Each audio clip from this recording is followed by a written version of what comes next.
Saya tawarkan, yuk kita ngopi. Ya, dia je kopi. Karena orang Aceh itu mesti je kopi, nggak be pungo. Apa jawaban bapak-bapak ini? Minta maaf Pak Ustaz, saya puasa katanya. Tapi dalam bahasa Aceh, laki maaf, aku ilmu puasa. Saya tanya, puasa apa? Puasa apa? Apa jawabannya? Puasa Arafah, kata beliau. Loh, kok puasa Arafah ini kan tanggal 8? Apa pembelaan beliau?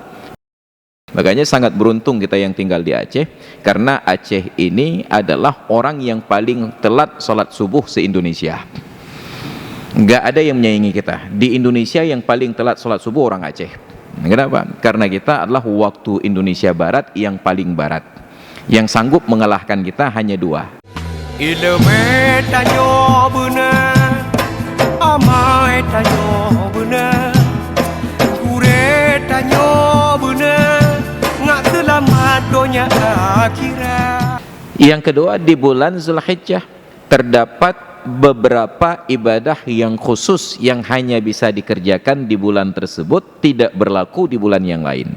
Sebagaimana puasa Asyura tadi. Apa saja? Yang pertama, ibadah wajib, haji, rukun Islam, tidak sah dikerjakan kecuali di bulan Zulhijjah. Sekalipun sudah boleh dimulai sejak dari bulan Syawal. Al-hajju ashhurum ma'lumat. Haji itu di bulan-bulan yang sudah diketahui, Syawal, Zulqa'dah, Zulhijjah. Tapi hanya sebatas memulai niat. Sedangkan puncak ibadat adalah di bulan Zulhijjah. Maka Nabi pertegas, Al-hajju Arafah. Haji itu adalah Arafah. Bermasalah lagi. Apa ya masalahnya? Tentang ritual ibadah khusus yang kedua di bulan Zulhijjah terkait dengan Arafah, yaitu puasa sunat Arafah.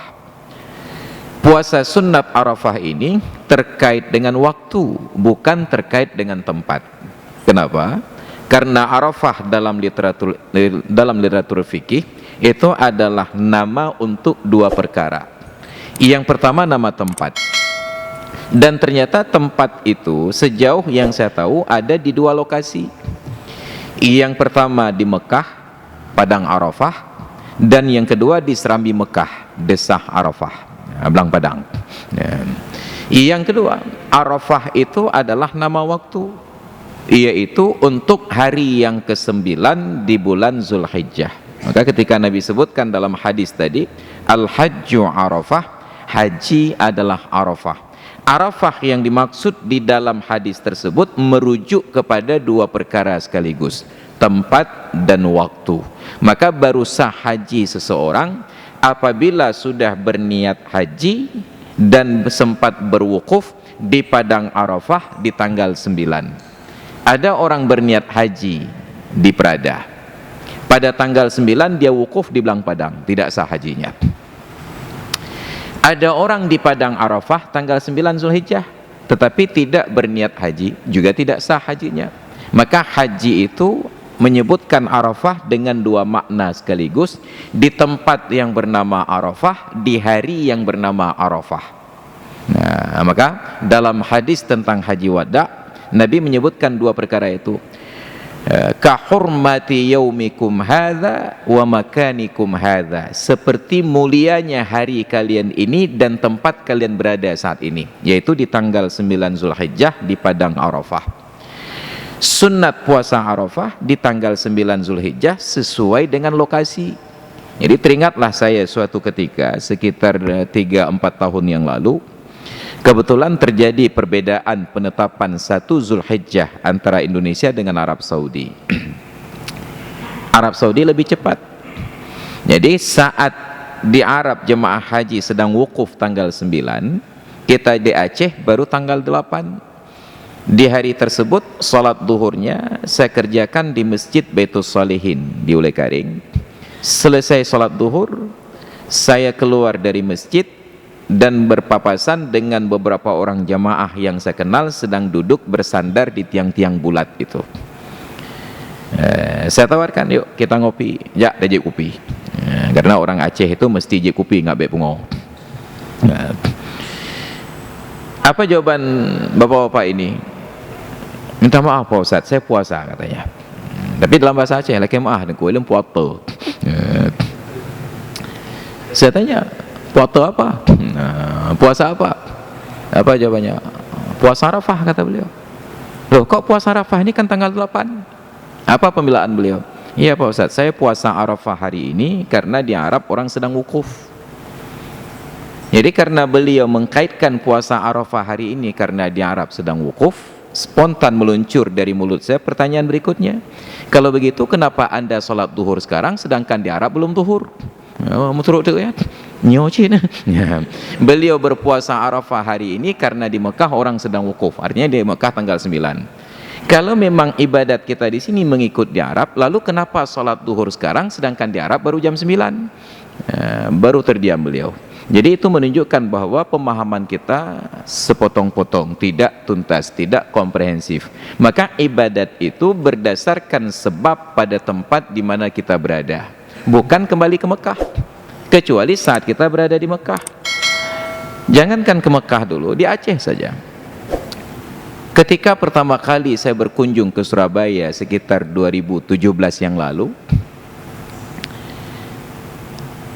singgah di hotel, saya sudah menyetel waker itu pada jam 5 tepat untuk sholat subuh. Dan alhamdulillah jam waker itu berfungsi, alarm itu berfungsi. Pada jam 5 wakernya berfungsi. Saya terbangun, tapi ternyata di luar sudah terang, matahari sudah naik. Barulah saya cek jadwal waktu salat, ternyata di Surabaya itu waktu subuh jam 3, habis waktu subuh jam 5. Saya pikir masih di Aceh. Ya, jadi sudahlah salat subuh qada'an lillahi ta'ala. Kenapa? Karena sudah jam 5:30 saya salat subuhnya. Ini yang terjadi. Itu baru di Indonesia, di daerah yang sama-sama waktu Indonesia Barat, Jawa Timur sampai dengan Aceh. Makanya sangat beruntung kita yang tinggal di Aceh, karena Aceh ini adalah orang yang paling telat salat subuh se-Indonesia. Nggak ada yang menyaingi kita. Di Indonesia yang paling telat salat subuh orang Aceh. Kenapa? Karena kita adalah waktu Indonesia Barat yang paling barat. Yang sanggup mengalahkan kita hanya 2. Yang pertama orang Sabang, yang kedua Pulau Aceh. Ya, itu bertambah 2 menit lagi waktunya. Ya. Inilah kenikmatan tinggal di Aceh, paling telat sholat subuh. Itu baru satu daerah, satu wilayah dengan kesamaan waktu, sama-sama waktu Indonesia Barat. Apalagi nanti dengan waktu Indonesia Tengah dengan waktu Indonesia Timur. Maka dulu juga sempat terjadi persoalan. Ada pengajian di Masjid Raudatul Jannah Rumah Sakit Zainul Abidin. Waktu itu masih Aswaja. Jadi ada pengajian hari Rabu.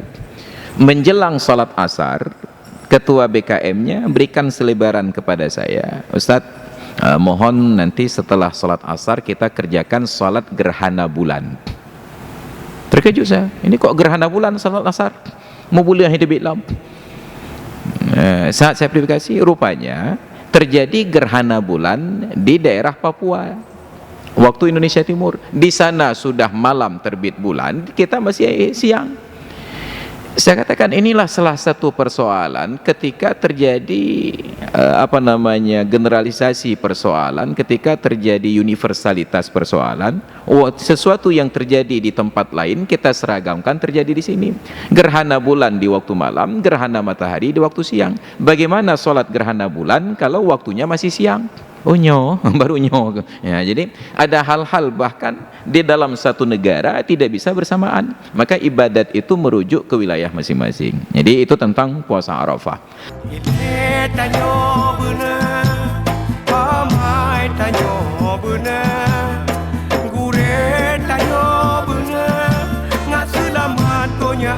Akhirat